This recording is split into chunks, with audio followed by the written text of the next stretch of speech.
The late afternoon sun slanted through the floor-to-ceiling windows of the Lakeshore Drive penthouse, catching the dust motes dancing in the air like tiny, frantic stars. From the living room, Lisa Thompson could see Lake Michigan, a vast expanse of slate-gray water that mirrored the cold, placid emptiness she felt inside. The apartment was a monument to modern taste, all clean lines, chrome, and glass, a space she had meticulously designed, but in which she had never truly felt at home. It was a showroom, and she was its curator. Today was the day of the gala, the Chicago Business Council's Businessman of the Year award. Her husband, Greg Thompson, CEO of Innovate Dynamics, was the guest of honor. His tuxedo, a masterpiece of midnight blue wool, was hanging on the valet stand in their bedroom, a silent, headless effigy of the man she was supposed to adore. She heard his voice from the study, low and urgent. He was on the phone, a common occurrence, but the tone was different. It wasn't the booming, confident voice he used with investors, nor the sharp, impatient one he used with subordinates. This was secretive. Lisa froze by the doorway, her hand hovering over a sterile white orchid. "No, it has to be next week," Greg murmured. "Once this award is public, my capital goes through the roof. We need to move on the permanent solution then. I'll handle the curator." The curator. The word snagged in her mind. It was a term he'd used for her before, jokingly, in front of their friends. "Lisa's got the eye," he'd say with a proprietary grin. "She curates our life." At the time, she'd accepted it as a clumsy compliment. Now, whispered into a phone, it felt like a label on a museum piece, an object to be managed, not a partner to be loved. The call ended abruptly. A moment later, he strode out of the study, all smiles and charisma. The secret conversation erased from his face as if it had never happened.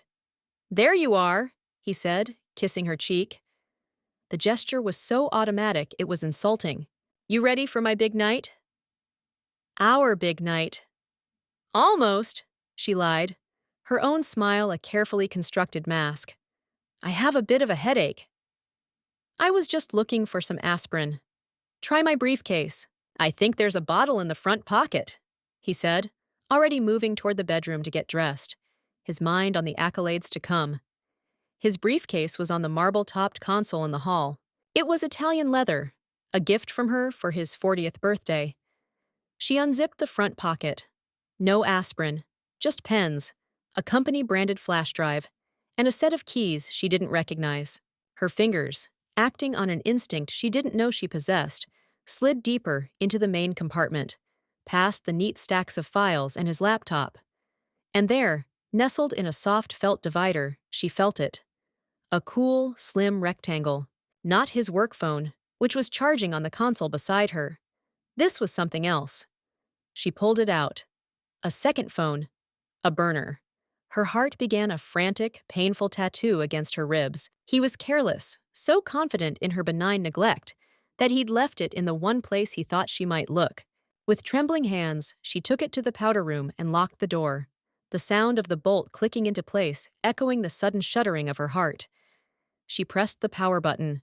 A lock screen appeared. It needed a 4-digit code. She tried his birthday. Incorrect passcode. She tried their son's birthday, now a distant memory of a life before his passing. Incorrect passcode. Her mind raced, a frantic search through a shared history he had clearly abandoned. Then, a bitter, ironic thought surfaced.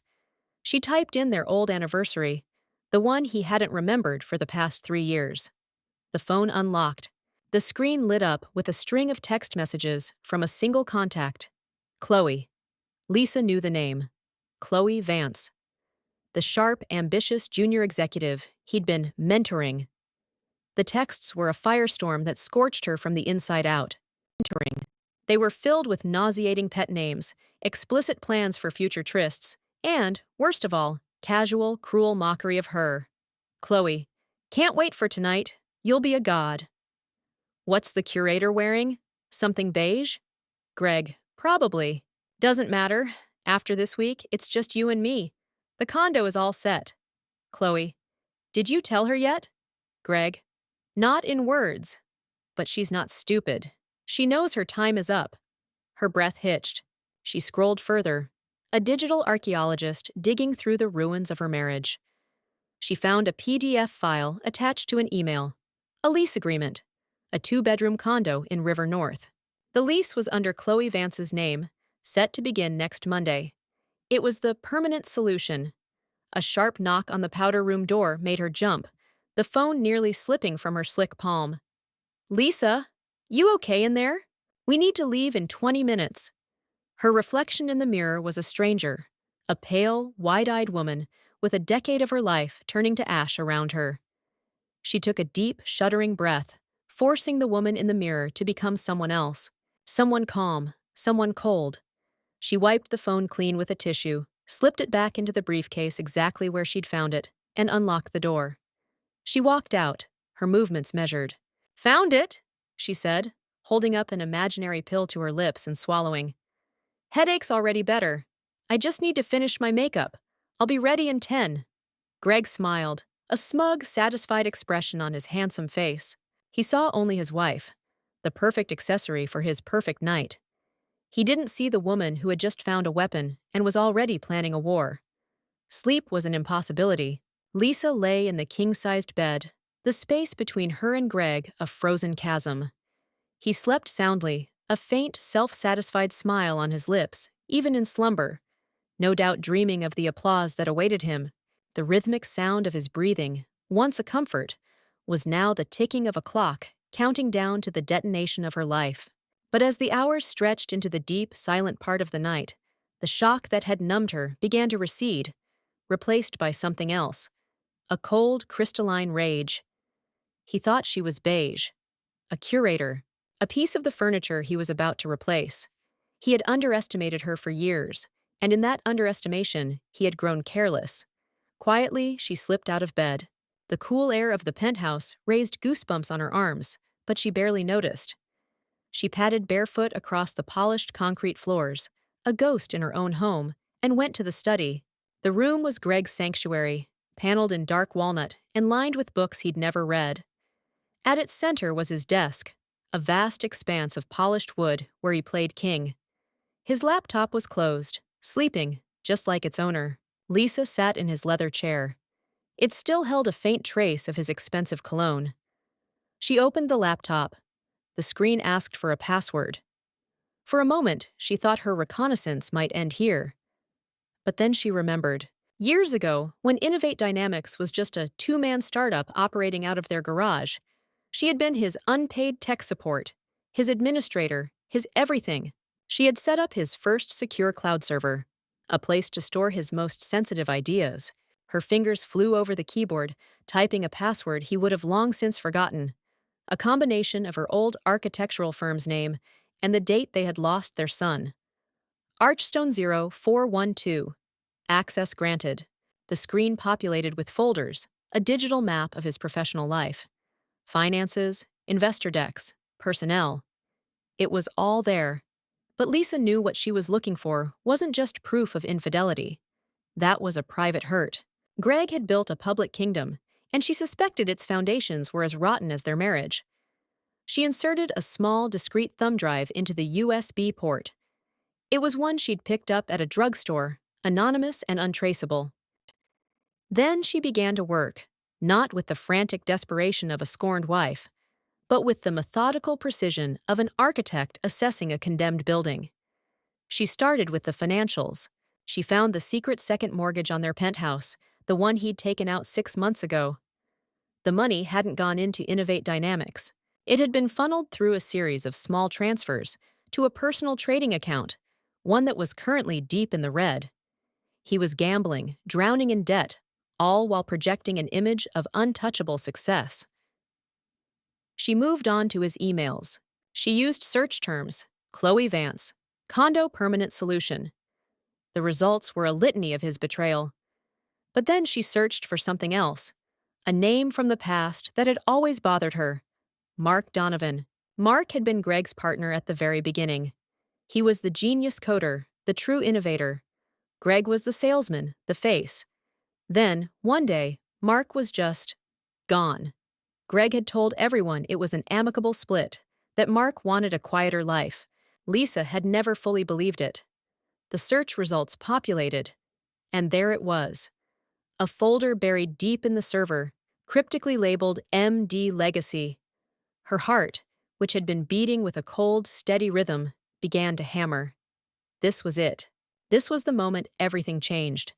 The dynamic key scene was not a confrontation with Greg, but a silent, damning discovery in the dead of night. She clicked open the folder. Inside was a treasure trove of deceit. The first file was the original partnership agreement, scanned and digitized, clearly stating that all intellectual property developed would be co-owned, 50-50. The next file was a series of emails between Greg and a cut-rate corporate lawyer, outlining a plan to create a shell corporation. Lisa's blood ran cold as she opened the third file. Patent applications. Dozens of them, for the core technology that was the very foundation of Innovate Dynamics.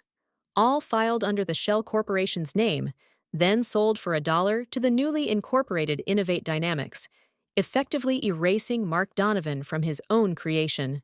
The final document was a termination letter, citing breach of contract, filled with fabricated accusations against Mark. Greg hadn't just bought his partner out. He had systematically destroyed him, stealing his life's work and rewriting history to cast himself as the solitary genius. He had built his empire on a throne of lies. Lisa's hands were steady as she dragged the entire MD legacy folder, along with the damning financial records and the emails with Chloe, onto the thumb drive. The progress bar filled with agonizing slowness.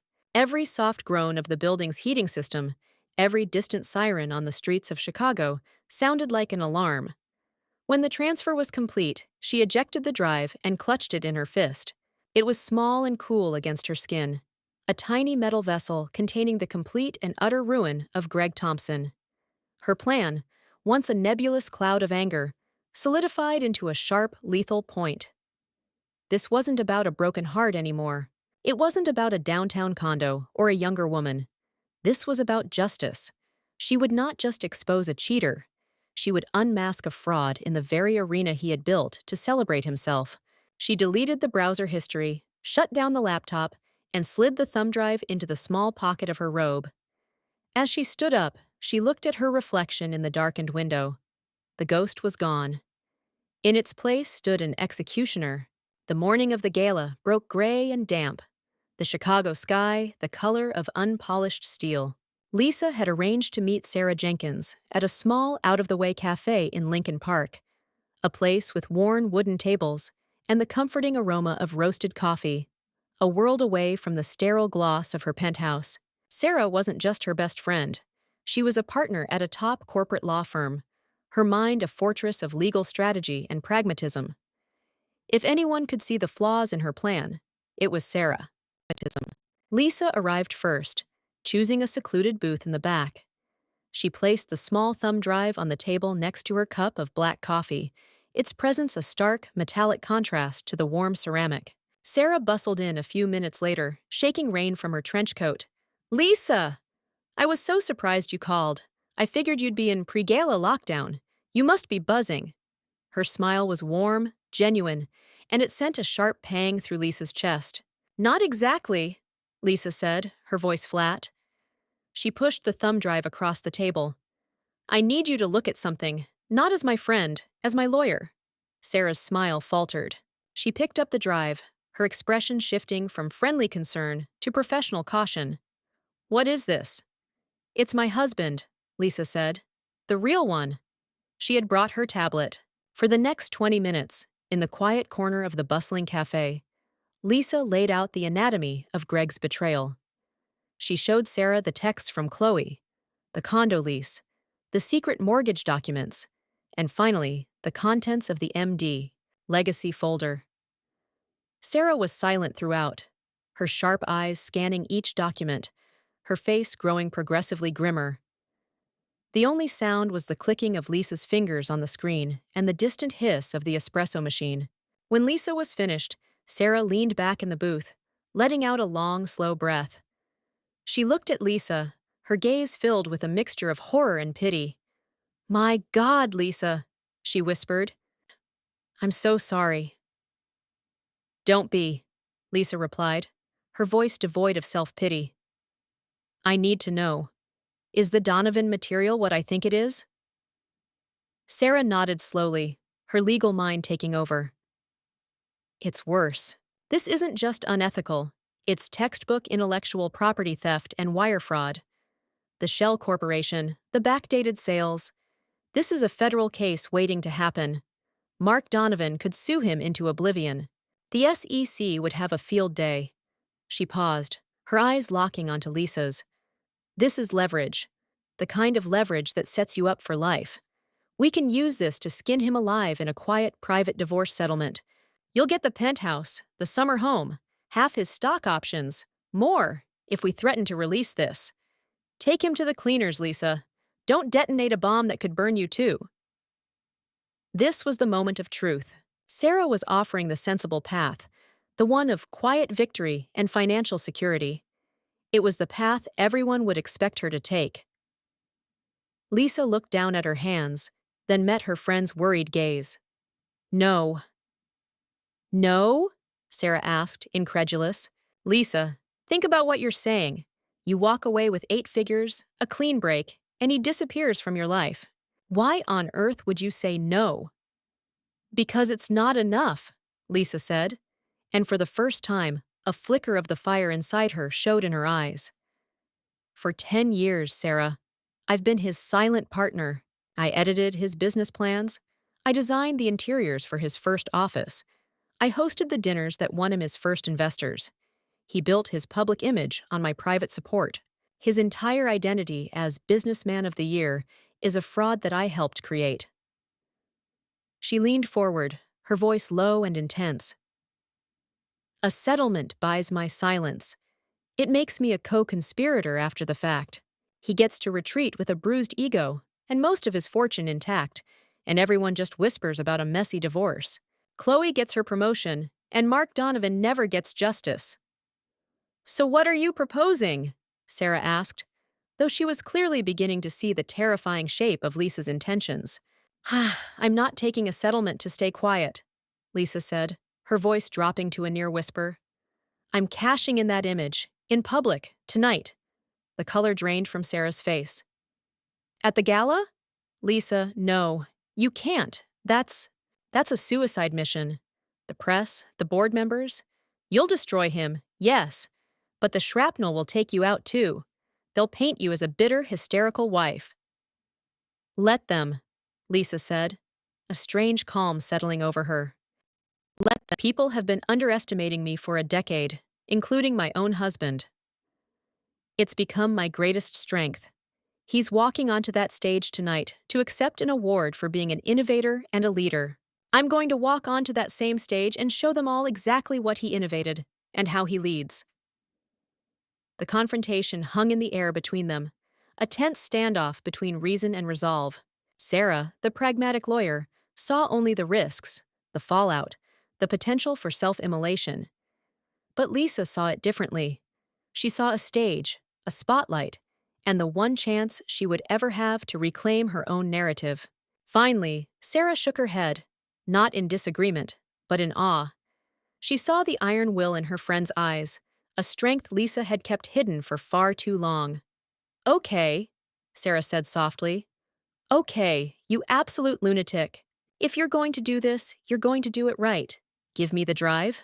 I'll make 3 encrypted copies and email them to a journalist I trust, a federal prosecutor I know, and Mark Donovan's lawyer, set to send the second you walk off that stage. No half measures. Lisa felt a wave of relief so profound it almost buckled her.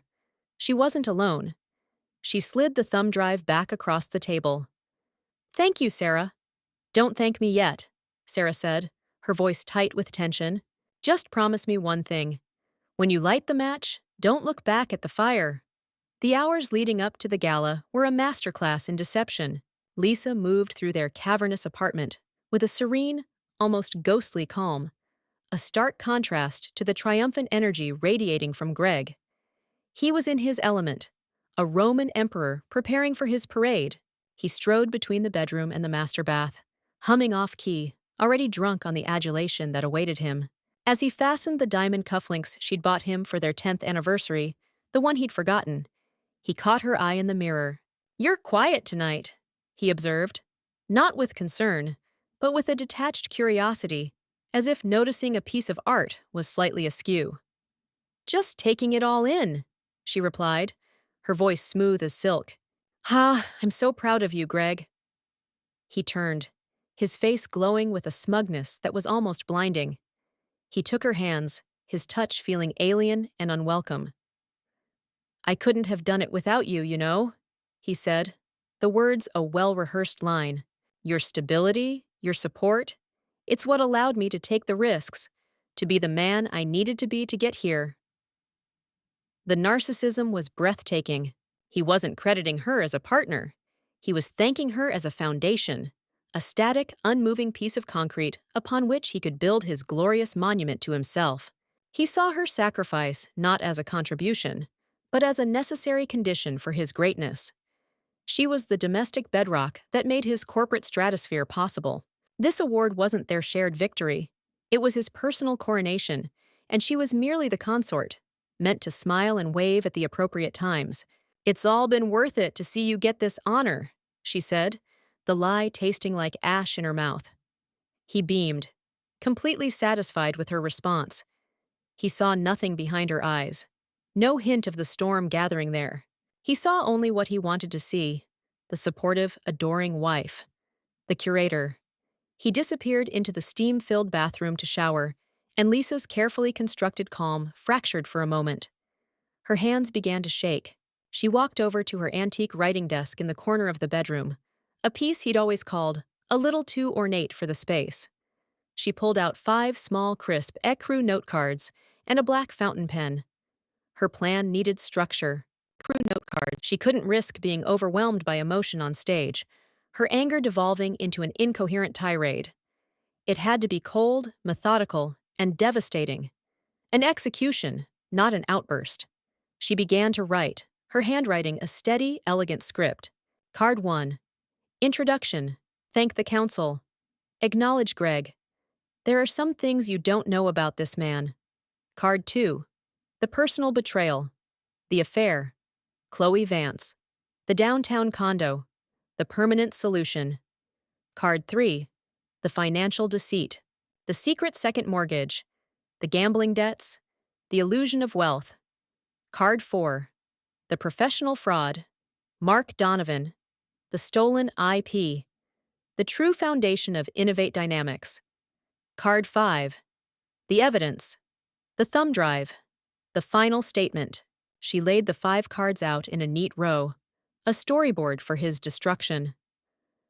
Just as she finished the last one, the bathroom door opened. Greg emerged, a cloud of steam billowing out behind him, a towel slung low on his hips. He stopped when he saw her at the desk. "What are you writing?" he asked, his voice casual as he toweled his hair.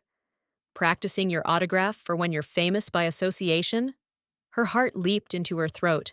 The cards were laid out in plain sight. For a terrifying second, the world seemed to slow down. She could see his eyes scanning the desk, his smile faltering with curiosity. This was the moment it could all fall apart. With a calmness that she would later marvel at, Lisa gathered the cards into a neat stack. She had anticipated this. Card number 1, the introduction, was on top. But she had also prepared a 6th card, a decoy, which she had slipped underneath it. Before he could take a step closer, she smoothly drew the decoy from the stack and held it up. "Just some thoughts," she said, her voice impossibly steady. "I don't want to ramble if they ask me to say something about you. You know how I get." She read from the decoy card, her voice filled with a practiced, saccharine warmth. "From the moment I met Greg, I knew he was destined for greatness. His passion, his drive, they are an inspiration not just to his colleagues, but to me, his wife, every single day." He stopped, a wide, deeply satisfied grin spreading across his face. The glimmer of suspicion vanished, replaced by a wave of pure, unadulterated ego. Of course she was writing a speech about how wonderful he was. What else would she be doing? "That's beautiful, honey," he said, his voice thick with emotion. "Really. Just keep it short." The night's about business, after all. He turned back to the closet to choose a tie, completely oblivious. Lisa's hand, the one holding the cards, was trembling so violently she had to press it flat against the desk. She had stared into the eyes of the monster, lied to his face, and he had believed her. He had seen her note cards and seen only more proof of his own magnificence. She slipped the 5 cards, the real speech, into her small, elegant clutch, the decoy she left on the desk, a final, silent piece of mockery. The stage was set, her costume was on. All that was left was the performance. The grand ballroom of the Four Seasons Chicago was a galaxy of manufactured light. Crystal chandeliers dripped from the ceiling, their brilliance multiplied in the polished marble floors, and the champagne flutes held by the city's elite. The air hummed with the sound of forced laughter and strategic networking. For Lisa, stepping into the room on Greg's arm was like entering a different dimension, one where she was an actress playing a familiar role for the last time. She wore a simple, elegant sheath dress of deep emerald green, not the beige he'd predicted. Her composure was a suit of armor. As they entered, a wave of attention washed over them. Cameras flashed, their strobes momentarily blinding. Business leaders and their lacquered wives swarmed Greg, offering congratulations, their voices a sycophantic chorus. Lisa stood beside him, a serene smile fixed on her face, accepting their pleasantries with a detached grace.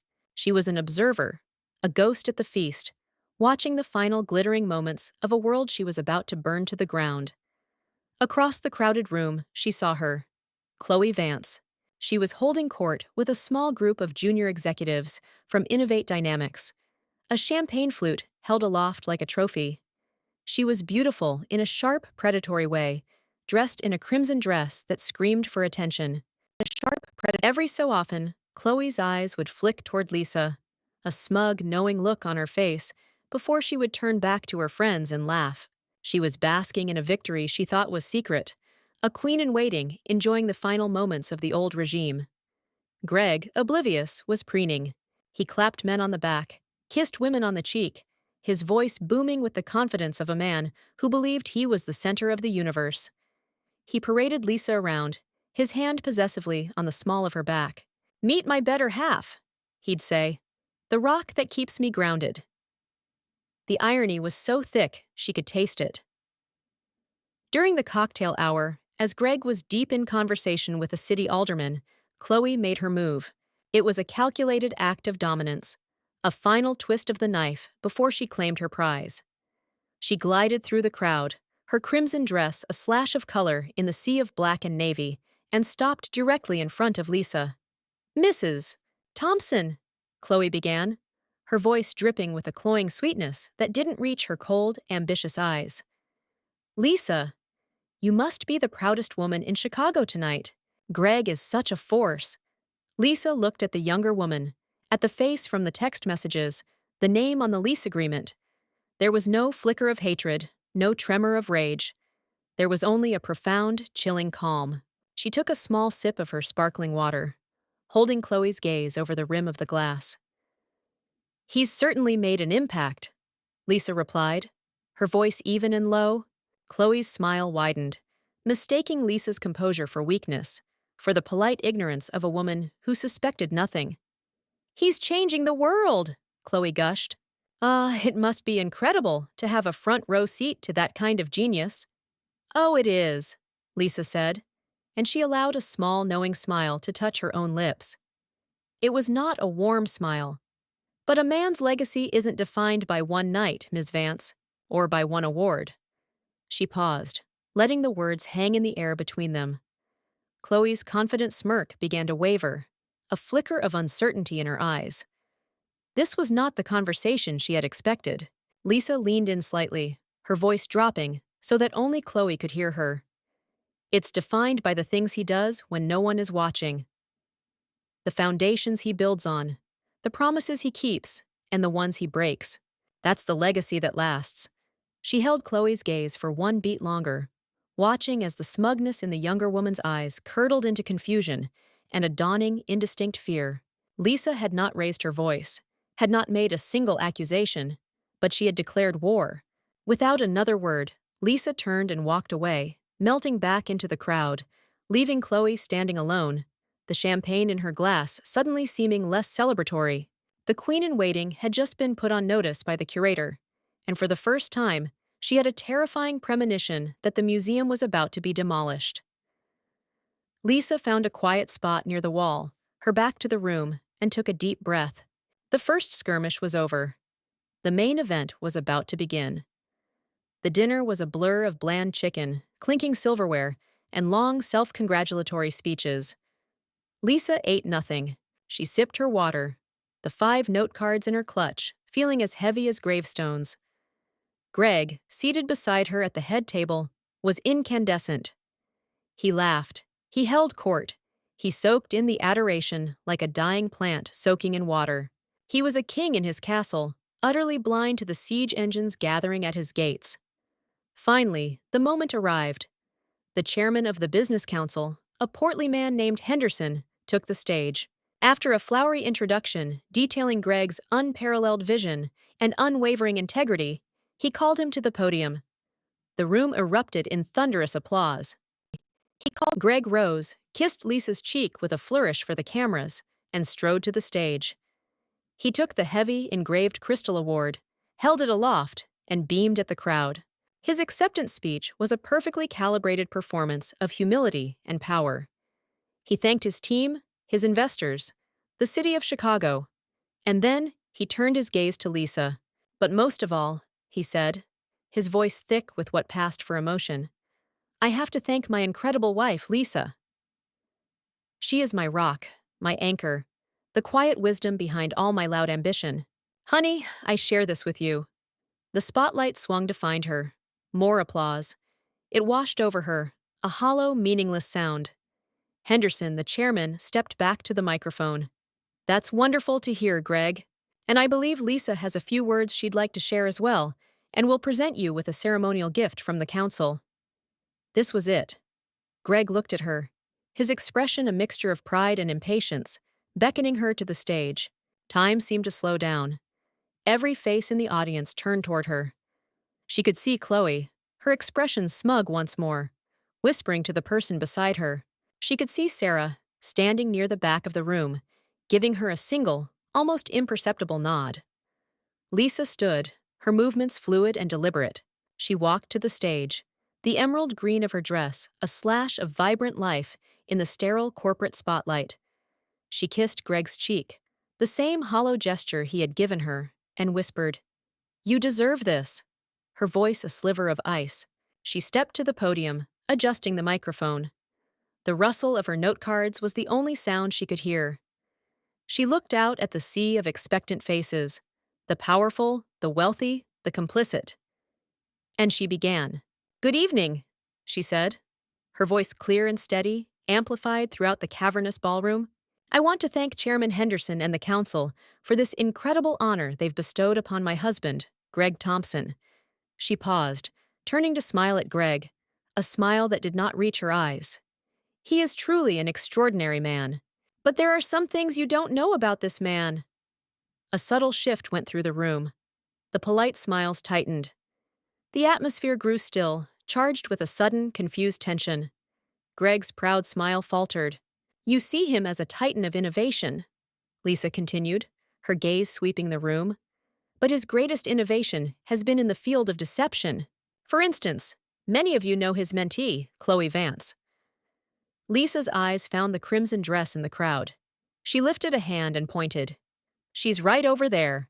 Greg's been mentoring her so dedicatedly that he's already signed a lease on a 2-bedroom condo for them in River North. Their permanent solution, he calls it. It seems my role as his curator is coming to an end. A collective gasp swept the ballroom. Phones, previously hidden, began to emerge, their small red recording lights blinking on like malevolent eyes. Chloe Vance looked as if she'd been struck by lightning, her face a mask of white horror. Greg took a half-step toward Lisa, his face ashen, hissing her name. Lisa! What are you doing? She ignored him, her voice never wavering. But his creativity isn't limited to his personal life. To finance this new life, and to cover substantial gambling debts his unwavering integrity forgot to mention, he recently took out a secret second mortgage on our family home, the home I thought we owned together. The murmurs grew louder, a wave of scandal breaking over the stunned audience. Reporters in the back were scrambling. But the true foundation of his success, the cornerstone of Innovate Dynamics, is perhaps his most impressive fabrication of all. She held up the small silver thumb drive. It glinted in the spotlight. This drive contains the original partnership agreement between my husband and his first partner, a brilliant programmer named Mark Donovan. It also contains the patent filings, the shell corporations, and the fraudulent legal documents Greg used to steal Mr. Donovan's entire body of work, the very technology on which this company was built, before destroying his reputation and casting him aside. The room was now utterly, terrifyingly silent. Every eye was on her, on the thumb drive, on the man frozen beside her. Greg looked like a statue, his face a grotesque mask of disbelief and pure, unadulterated terror. He had been so sure of his power, so confident in his world, that he couldn't process its complete and instantaneous collapse. "So yes," Lisa concluded, her voice ringing with a terrible final clarity, "please join me in congratulating the businessman of the year. A man who builds his life on stolen money, stolen ideas, and broken promises." She placed the thumb drive gently on the podium, a final offering on the altar of his ruin. Then she turned her back on her husband, on the award, on the life she was incinerating, and walked off the stage. The silence held for a moment longer before the world erupted into chaos. The first sound to break the spell was Greg's frantic, choked whisper, "Lisa!" It was the desperate cry of a drowning man, but she didn't turn back. She reached the edge of the stage just as the dam of stunned silence broke, releasing a flash flood of noise. The room erupted. 100 different sounds collided. The shocked gasps of society wives, the furious, low-toned curses of board members, the high-pitched digital shriek of a dozen news alerts being sent out simultaneously. The most immediate sound was the frantic shouting of reporters who had been corralled in the back, now surging forward against the velvet ropes, their cameras flashing like a violent electrical storm. "Mrs. Thompson! Mrs. Thompson!" Their calls were a chaotic chorus. Lisa kept her eyes fixed on a service exit at the far side of the ballroom. She moved with a strange, dreamlike purpose, the chaos swirling around her, but not touching her. People scrambled to get out of her way, their faces a gallery of shock, pity, and morbid fascination. She was the eye of the hurricane she had created.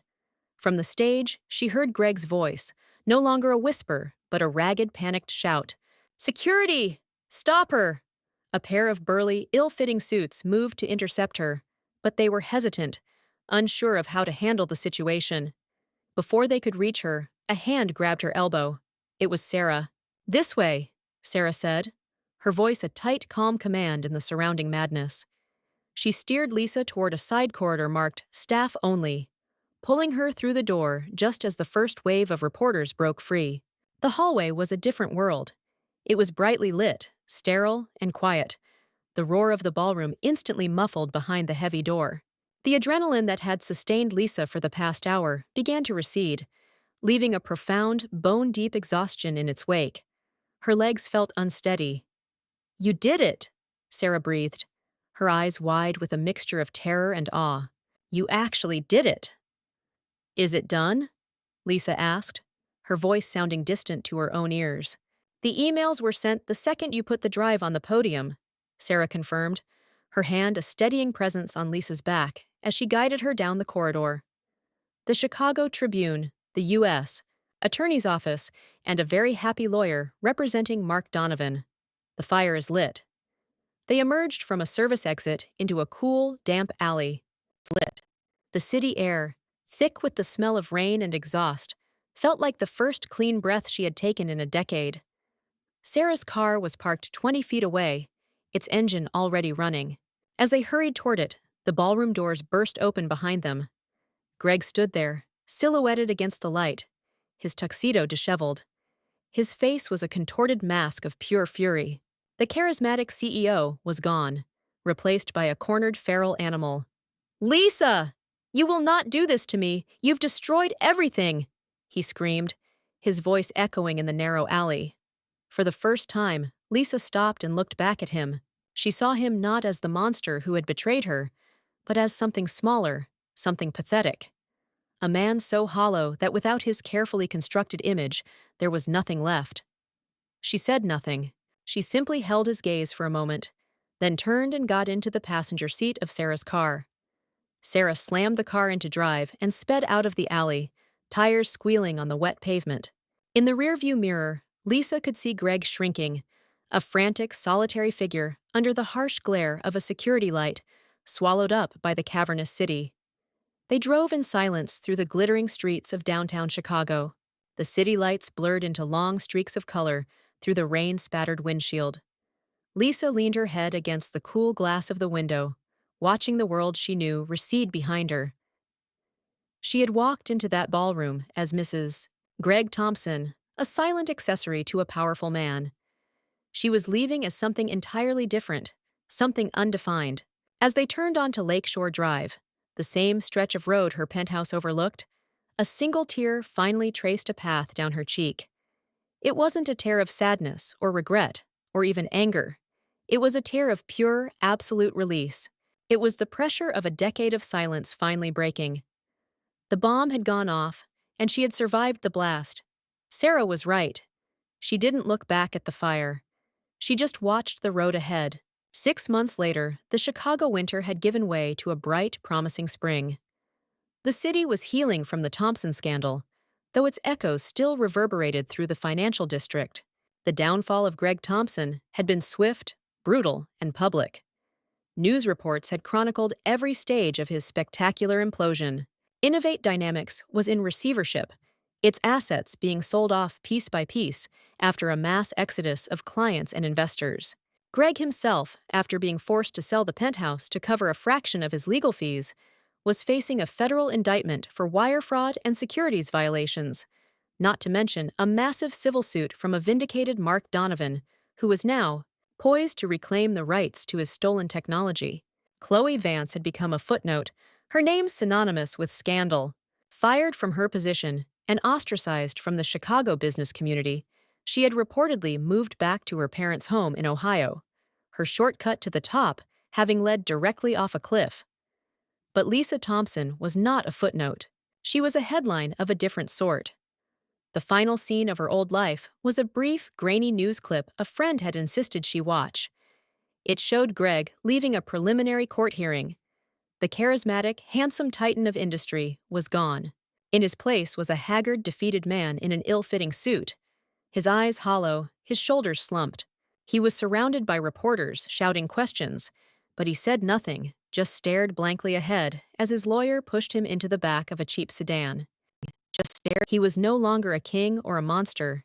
He was just a ghost, haunting the ruins of the empire he had built on sand.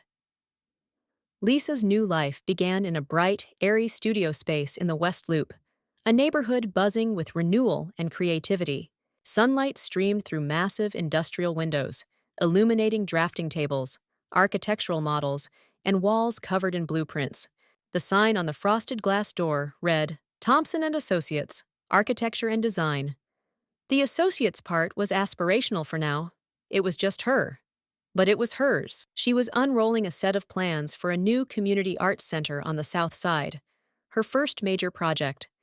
Her fingers traced the elegant lines, her mind alive with concepts of space, light, and function. This was who she had been before Greg, the architect who had put her own dreams on hold to help build his. Now she was building again. The door chimed, and Sarah Jenkins walked in, carrying 2 cups of coffee. "Brought the good stuff," she said, setting a cup on Lisa's desk. "How's the magnum opus?" "It's getting there," Lisa said, a genuine, easy smile lighting up her face. "While I'm trying to figure out how to maximize natural light in the main gallery without compromising wall space. If anyone can solve it, you can," Sarah said, leaning against the desk. They fell into a comfortable silence, the kind shared between people who have been through a war together. "Have you heard from him?" Sarah asked gently. Lisa shook her head. Just a letter from his lawyer about the final divorce decree. It's done. Officially. She looked up, her gaze clear and steady. I don't think about him much anymore. It's like remembering a character from a book I read a long time ago. He had no power over her, not even in memory. The central dramatic question of her life, whether she could escape the gilded cage he'd built around her, had been answered with a resounding, definitive yes. She had not only escaped, she had dismantled the cage, melted down the bars, and forged them into something new, something of her own. Sarah smiled, a proud, satisfied look on her face. Good.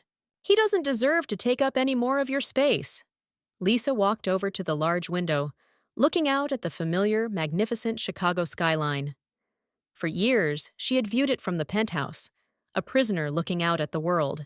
It had been a symbol of Greg's success, of her isolation.